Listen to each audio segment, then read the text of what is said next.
BBA, BCA, BCom computer కోర్సులో 100% placement లభించే ఏకైక డిగ్రీ కాలేజ్ కూకట్పల్లిలోని iCreate degree college. Babu Jagan Pulivendula MLA అంటూ సెటరికల్ గా వైసీపీ అధినేత జగన్ తీరుపై హోంమంత్రి వంగలపూడి అనిత కామెంట్ చేశారు.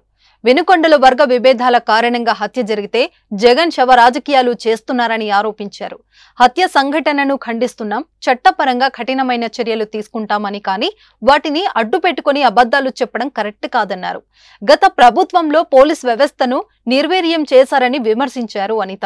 ఇంతకు ముందు ఒకసారి గుర్తు చేసుకోయా బాబు, పులివెందుల ఎమ్మెల్యే, ఇంతకు ముందు ఒకసారి గుర్తు తెచ్చుకో.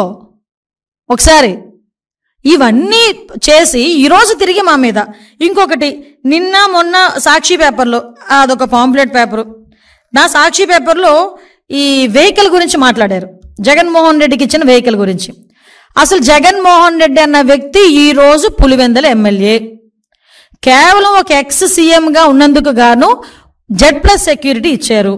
గుర్తుపెట్టుకోయా, నీకు Z+ సెక్యూరిటీ ఇచ్చారు, టాటా సఫారీ ఇచ్చారని చెప్పి ఓ బాధపడిపోయావు. అవునులే, నీకున్న ఆస్తికి టాటా సఫారీ అంటే ఎక్కడ లెక్క ఉండదు అనుకో, అది వేరే విషయం. ముందు 31 అన్నాడు, క్లియర్గా చూడండి. అది వెనకాత నుంచి కాదు 36 అని ఎవరు ఇంటి ఇచ్చారు, 36 అన్నాడు. 36 రాజకీయ హత్యలంట. చెప్పనండి, ఎక్కడ రాజకీయ హత్యలు ఏమి ఉన్నాయి? 1000 మంది 1000 బిల్డింగ్లు కూలగొట్టేశారు, ఏంటది రెడ్ బుక్ ఓపెన్ చేసేశారు. ఈ రకంగా మాట్లాడాడు. క్లియర్గా ఉంది కుట్ర ఆలోచన. అతగాడు ఏమనుకుంటాడంటే, నేను ఏం చెప్పినా ప్రజలు నమ్మేస్తారు, లా అండ్ ఆర్డర్ విషయంలోనే కనుక ఇలా పదే మాట్లాడితే కనుక ప్రజలు నమ్మేస్తారు అనుకుంటున్నాడు. ఏదో రకంగా గవర్నమెంట్ మీద బురద జల్లాలి కాబట్టి, చంద్రబాబు నాయుడు గారి మీద బురద జల్లాలి కాబట్టి, ఏదో రకంగా అడ్డదారి తొక్కైనా మళ్ళా ఏదో రకంగా సీఎం కుర్చీలో కూర్చుని పోవాలని కలలకు అంటున్నాడు కాబట్టి ఈరోజు మా మీద బురద చల్లటానికి 36 రాజకీయ హత్యలు, 300 మంది దాడులు, అవి ఇవని చెప్పి ఫిగర్స్ సైతం చెప్తున్నాడు. ఈ రోజు 45 రోజుల్లోనే ఇవి నువ్వు చెప్పినవన్నీ ఏమి జరగలేదు, నువ్వు చెప్పినవి జరగలేదు అని చెప్పి నేను చెప్తా. జరిగినవి ప్రూవ్ ఏమైనా ఉందా? యాజ్ ఎ హోమ్ మినిస్టర్ నేను మాట్లాడుతున్నా.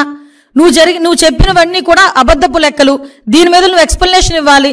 దీని మీద నేను కేసు పెట్టాలనుకుంటున్నాను. ఎందుకు కేసు పెట్టకూడదు, ఎందుకు చర్యలు తీసుకోకూడదు జగన్మోహన్ రెడ్డి మీద ఈరోజు ప్రభుత్వం మీద? అప్పుడు నిజంగా జరిగిన ఇన్సిడెంట్లే, రంగనాయకమ్మ గారు జరిగిన ఇన్సిడెంట్ అమరావతి గురించి ఒక చిన్న పోస్ట్ పెట్టారని సిఐడి వాళ్ళని పంపించి ఆవిడ వయసును కూడా పక్కన పెట్టి వాళ్ళ చేత విచారణ జరిపించి సిఐడి ఆఫీసులో కూర్చోబెట్టి విచారణ చేపట్టావు.